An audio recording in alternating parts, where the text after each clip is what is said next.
السلام علیکم. آج آپ تمام دوستوں کو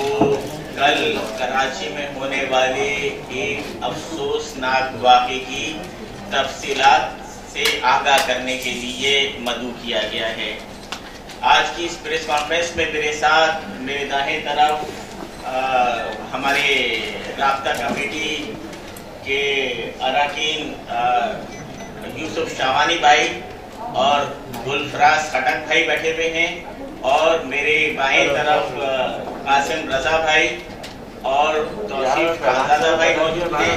اور میرے پیچھے ہمارے پختون آرگنائزنگ کمیٹی کراچی کے انچارج اسلم آفریدی بھائی اور ممبر جمال کاکڑ بھائی موجود ہیں. MQM کی ہمیشہ سے یہ کوشش رہی ہے کہ بالعموم پورے پاکستان اور بالخصوص کراچی کے اس امیج کو بہتر سے بہتر کیا جائے کہ یہاں پر دہشت گردی پروان نہیں چڑھ رہی ہے، اور مہذب ممالک کے لوگوں کی طرح پاکستان کے رہنے والے بھی پرامن شہری ہیں اور سکون سے رہنا چاہتے ہیں.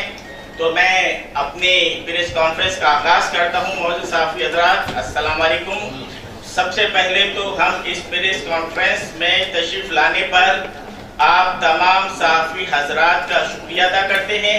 اس پریس کانفرنس کا مقصد آپ اور آپ کے توسط سے ملک بھر کے عوام کو کراچی کا امن تباہ کرنے والے عناصر اور ان کی مذموم کارروائیوں سے آگاہ کرنا ہے. جیسا کہ آپ کے علم میں ہوگا کہ متحدہ قومیں کراچی کی رونقیں بحال کرنے اور شہر میں سیاسی و سماجی اور ثقافتی سرگرمیوں کے فروغ کے لیے عملی طور پر کوشاں ہے،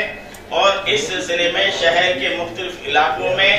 MQM کے تحت ثقافتی اور سماجی تقریبات کا بھی انعقاد کیا جا رہا ہے، تاکہ دنیا بھر میں یہ پیغام دیا جا سکے کہ پاکستان کے معاشی ہب کراچی میں امن و سکون کی فضا قائم ہے، اور شہر میں رات گئے تک سیاسی و سماجی و ثقافتی تقاریب منعقد کی ہو رہی ہیں. معزز صحافی حضرات، اس سلسلے میں گزشتہ رات متحدہ قوموں کے شعبہ ڈیفنس کرپٹن ریزیڈنٹ کمیٹی کے تحت 2 تلوار کرپٹن کے قریب عالمی مشاعرے کا انعقاد کیا گیا تھا، جس میں پاکستان اور بیرون ملک سے تعلق رکھنے والے نامور شعراء کرام کے علاوہ MQM کے رہنما، منتخب عوامی نمائندے، ڈیفنس اور کرپٹن میں رہائش پذیر، مختلف شعبہ زندگی سے تعلق رکھنے والی شخصیات اور عمائدین شہر نے بڑی تعداد میں شرکت کی. ابھی عالمی مشاعرے کا آغاز ہوا ہی تھا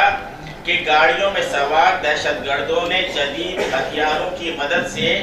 مشاعرے کے شرکاء پر حملہ کر دیا اور اندھادھند فائرنگ کر کے عالمی مشاعرے کو سبوتاژ کرنے کی کوشش کی. مسلح دہشت گردوں کی فائرنگ اتنی شدید تھی کہ پنڈال میں بھگدڑ مچ گئی. شعراء کرام، مشاعرے کے شرکاء اور میڈیا کے نمائندوں نے بڑی مشکل سے اپنی جانیں بچائیں، اور دہشت گردوں کی جانب سے کافی دیر تک اندھادھند فائرنگ کا سلسلہ جاری رہا. دہشت گردوں کی فائرنگ سے پولیس اور میڈیا اور مشاعرے کے شرکاء کی گاڑیوں کو شدید نقصان پہنچا. مسلح دہشت گردوں کے حملے کے افسوسناک واقعے کو تمام ٹی وی چینلز نے براہ راست نشر بھی کیا ہے، جسے ملک بھر کے عوام نے دیکھا، اور وہ اس نتیجے پر پہنچ چکے ہوں گے کہ MQM کے پرامن مشاعرے کو دہشت گردی کا نشانہ کیوں بنایا گیا. جس وقت مسلح دہشت گردوں کی جانب سے عالمی مشاعرے کے شرکاء پر شدید فائرنگ کی جا رہی تھی، اس وقت پنڈال کے اطراف حفاظتی اقدامات کے تحت پولیس اہلکار تعینات تھے، جنہوں نے دہشت گردوں کے مسلح حملے کا جواب دیا، اور پولیس اہلکاروں کی جوابی فائرنگ سے ایک دہشت گرد ہلاک ہو گیا، جسے کامران خان کے نام سے شناخت کیا گیا ہے، جبکہ دیگر دہشت گرد فرار ہو گئے. پولیس مقابلے میں ہلاک ہونے والا کامران خان کا تعلق عوامی نیشنل پارٹی سے ہے، جبکہ فرار ہو جانے والے دیگر دہشت گرد بھی ANP سے تعلق رکھتے ہیں۔ معزز صحافی حضرات، ایک جانب تو عوامی نیشنل پارٹی کے عہدیداران دن رات پاچا خان کے عدم تشدد کے فلسفہ اور کراچی کو اسلحہ سے پاک کرنے کی باتیں کرتے ہیں، جبکہ دوسری جانب عوامی نیشنل پارٹی کراچی کا امن تابع کرنے کے لیے کھلی دہشت گردی کر رہی ہے، اور ANP کے دہشت گردوں نے کراچی میں بھگتا خوری، لوٹ مار اور دہشت گردی کا بازار گرم کر رکھا ہے۔ جو عناصر اپنے گھرانے اور مذموم مقاصد کے لیے مسلح دہشت گردی کرتے رہے ہیں اور جدید ہتھیاروں کا آزادانہ نمائش اور استعمال کرتے رہے ہیں، انہیں پاچا خان کی فکر و فلسفے کی بات کرنا قطعی زیب نہیں دیتا۔ آپ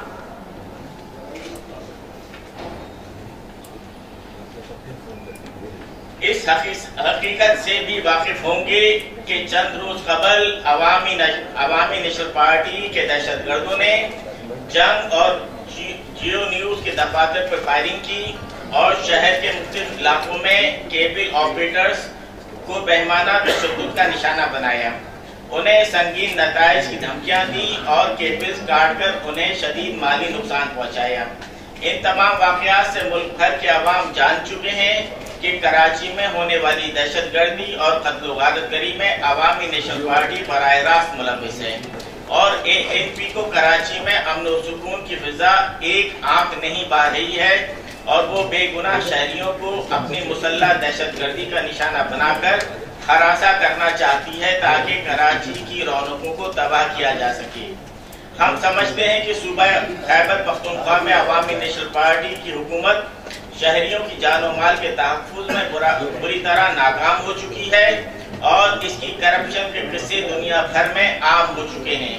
اور ملک بھر میں ANP کے صوبائی حکومت کو کرپٹ ترین حکومت قرار دیا جا رہا ہے۔ یہی وجہ ہے کہ ANP کے دہشت گردی کے ذریعے کراچی پر قبضہ کرنے کے گھنونے منصوبے بنا رہی ہے، لیکن کراچی کے باشعور عوام نے تہیہ کر رکھا ہے کہ وہ مٹھی بھر دہشت گردوں کی غنڈہ گردیوں سے ہرگز نہیں ڈریں گے، اور کراچی میں قیام امن اور سیاسی و ثقافتی سرگرمیاں جاری رکھنے کے لیے کسی بھی قربانی سے دریغ نہیں کریں گے۔ معزز صحافی حضرات، متحدہ قومیں ایک امن اور جمہوریت پسند جماعت ہے اور جیو اور جینے دو کی پالیسی پر یقین رکھتی ہے، تاہم جو مٹھی بھر عناصر دہشت گردی، غنڈہ گردی اور قتل و غارت گری کے ذریعے کراچی پر قبضہ کرنے کے منصوبے بنا رہے ہیں اور مذموم کارروائیوں کے ذریعے شہر کا امن خراب کرنا چاہتے ہیں، ہم ان پر واضح کر دینا ضروری سمجھتے ہیں کہ MQM کی امن پسندی کو ہماری کمزوری نہ سمجھا جائے۔ اگر کراچی کے پرامن شہریوں کے صبر کا پیمانہ لبریز ہو گیا تو مٹھی بھر دہشت گردوں کو کہیں جائے پناہ نہیں ملے گی۔ معزز حضرات، ہم آپ کے توسط سے صدر آصف علی زرداری، وزیر اعظم یوسف رضا گیلانی، وفاقی وزیر داخلہ رحمان ملک، گورنر سندھ ڈاکٹر اشرت العباد، وزیر اعلیٰ سندھ سید قائم علی شاہ اور صوبائی وزیر داخلہ منظور بسان سے مطالبہ کرتے ہیں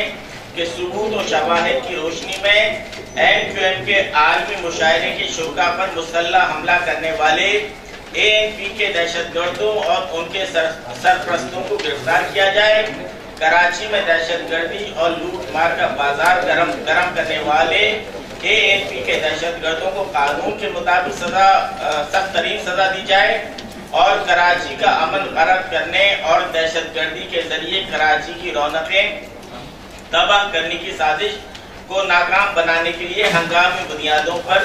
ٹھوس اور مثبت اقدامات برائے کار لائے جائیں۔ ہم ہمت و جرات سے ANP کے دہشت گردوں کا مقابلہ کرنے والے پولیس اہلکاروں اور دہشت گردی کے افسوسناک واقعے کی کوریج کر کے پوری دنیا کو عوامی نیشنل پارٹی کا اصل چہرہ دکھانے پر میڈیا کے نمائندوں کو زبردست خراج تحسین پیش کرتے ہیں۔ آخر میں ہم